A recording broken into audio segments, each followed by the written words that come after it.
Yo, what is up guys? It's Pedro here, and in today's video I will be going over 5 players that have impressed so far in the first couple weeks of the Washington Commanders OTAs. Some of these guys will be big name players and some of them will be sleepers. So if you guys are new, make sure to subscribe for Washington and NFL content on the road to 8,000 subscribers. So please help me get there. Also with that like button and turn on those notifications so you never miss a video. Also, shout out to Ed Oliver. Saw him do this on the channel. Now let's get right into the video.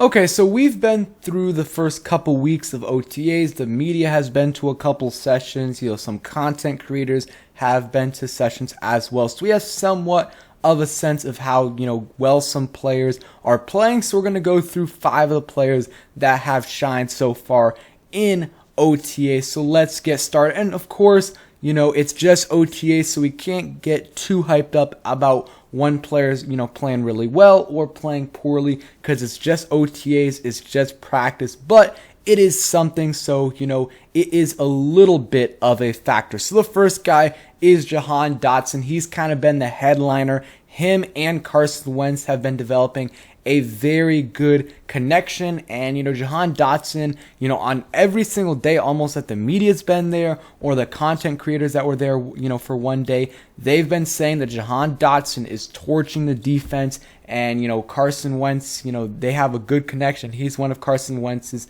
favorite receivers. You guys have seen this catch before, but I'll show it to you guys again, showing his catch radius right there. I'm not sure who threw that pass right there, but you can see that right there. We'll show it a couple times, and yeah, I'll be showing clips for a couple of the players so you guys can get a little bit of a visual. But yeah, they've had a good connection with each other. They had a 75-yard touchdown pass, 60 to 65 yards in the air, and then 10 plus yards after the catch. So both of those guys, actually the second player is Carson Wentz. He's been playing really well. Like, the people who have been there have said you can obviously tell the difference between Taylor Heinicke and Carson Wentz. Carson Wentz just has a lot more arm talent, arm strength, can throw the ball deeper for sure, but also in the short to intermediate passes, he just has so much more zip on it. And we talked about this last year. Heinicke was throwing lollipops. Even if a guy's wide open, he would kind of lob it up there,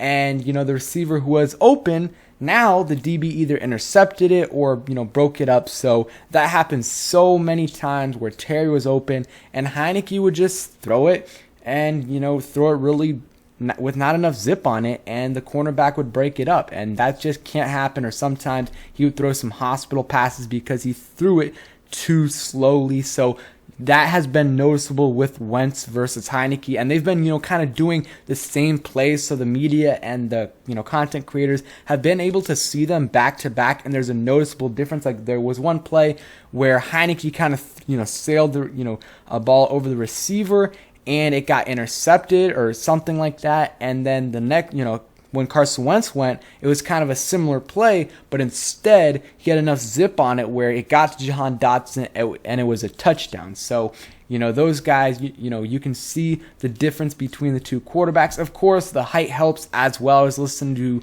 JP Finley's podcast, and even, JD McKissick said, like, the height difference definitely helps for me, with, Carson Wentz able to see over the, defensive line, and it really helps, for the passes not to get batted down. And that happened a ton with Heinicke, and it still will happen with Wentz, of course, but it just likely will not happen as much as it did with Heinicke, because that was a big issue for sure. So I'm very excited to see what Carson Wentz can do. And I think, obviously would love to have Terry here, getting some chemistry with Carson Wentz, but I don't think the, chemistry will be a big issue at all. I talked about this on my live stream with Juan and Rio, that like Terry has met quarterbacks that week and balled out with them. Like Taylor Heinicke, you look at, I think he met Taylor Heinicke that week, but it might have been just that Tampa Bay game. He also, Garrett Gilbert, like he's balled out with only meeting the quarterback the week before or that week. So, obviously it'll be nice to get some, chemistry going with Carson Wentz. He will be able to do that in training camp if a deal gets done or in the preseason. But even if he doesn't, it won't be a big deal, but very, very likely that deal will get done before then. Even if it doesn't, like he'll probably still still participate in minicamp and stuff. So I don't think the chemistry will be a big issue at all. And yeah, and that's kind of this one benefit of Terry sitting out, is that, Jahan Dotson gets more targets early on in camp, and that'll help his development grow and his chemistry with Carson Wentz grow. Like, that is a more important connection in terms of like the chemistry they need to build. That's going to take longer than Terry and Carson. So I think Jahan getting more opportunities is a blessing in disguise, or Terry, I guess, not showing up is a blessing in disguise. So the next guy on this list is Curtis Samuel. Before we get to the sleepers, Curtis Samuel, he's looked healthy, like that's the most important thing. That's why he's on this list for one. Like, he looks healthy, he looks explosive. I've posted a bunch of videos with his highlights. Like, he is cutting and he looks 100%.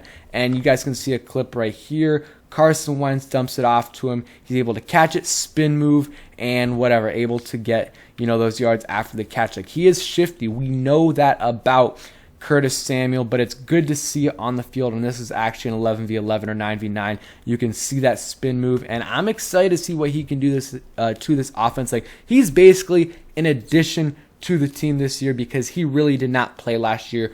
Really unfortunate what happened with him last year, but I think he is going to add a ton to this offense.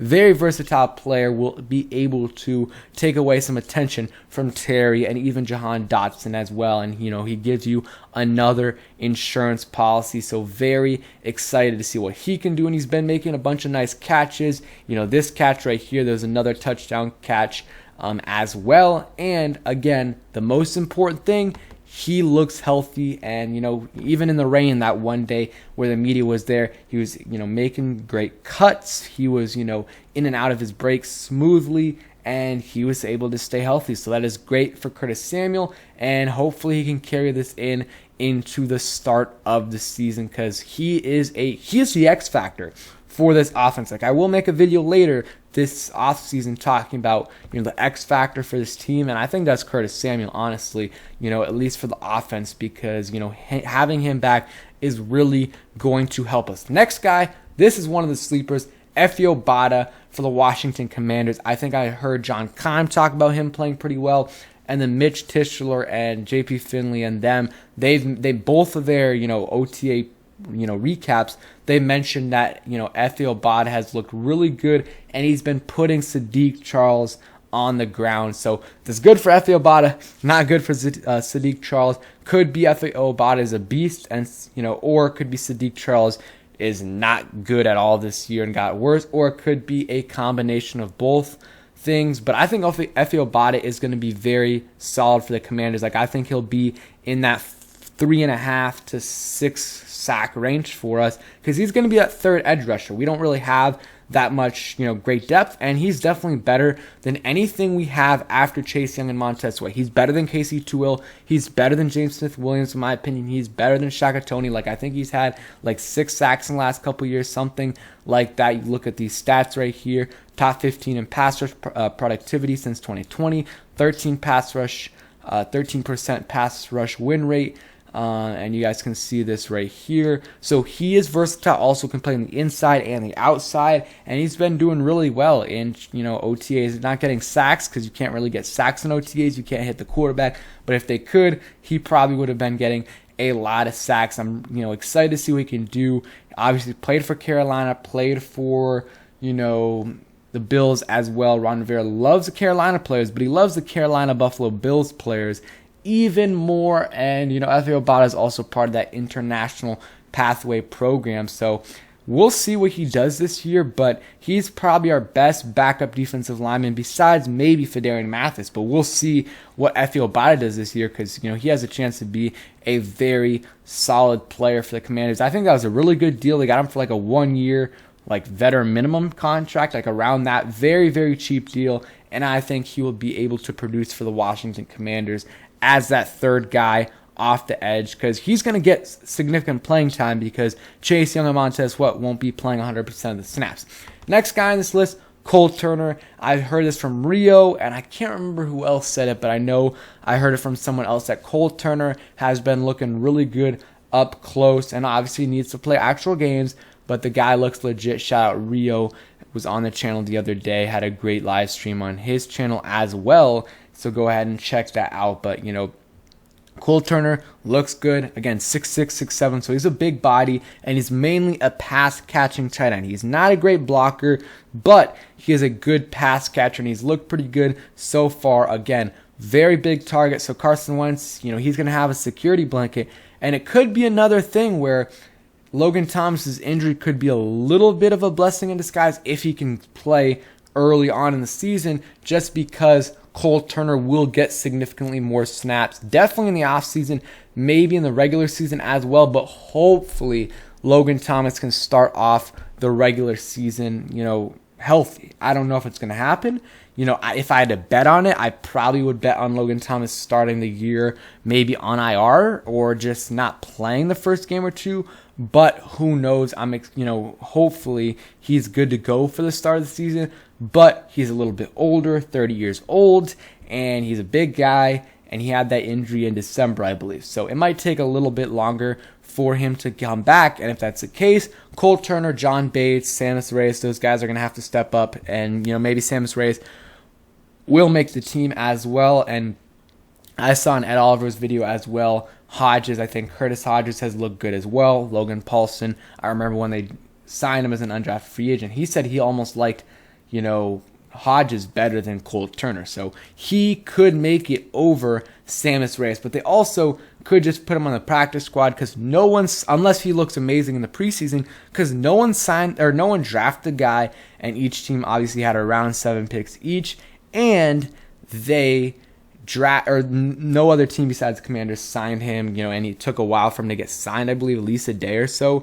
So it wasn't like he was a high demand, undrafted free agent. So I think unless he looks amazing in preseason, they could probably get away with just, releasing him and putting him on the practice squad. But if he really produces and looks good in training camp and the preseason, you might as well put him on your team as a 4th tight end or 3rd tight end if you start Logan Thomas on IR. We know what Cole Turner can do. The last couple years combined, almost 20 touchdowns and 600 plus yards in each of the seasons. So, definitely a pass catching tight end, going to be a good red zone threat. And I'm excited to see what he can do in training camp. Hopefully I'm able to go to a couple to see this in person. So that's going to be, do it for today's video. Let me know what 5 players you have, kind of from what you've heard, you think have impressed so far. Thanks for watching. Hope you guys enjoyed, and peace.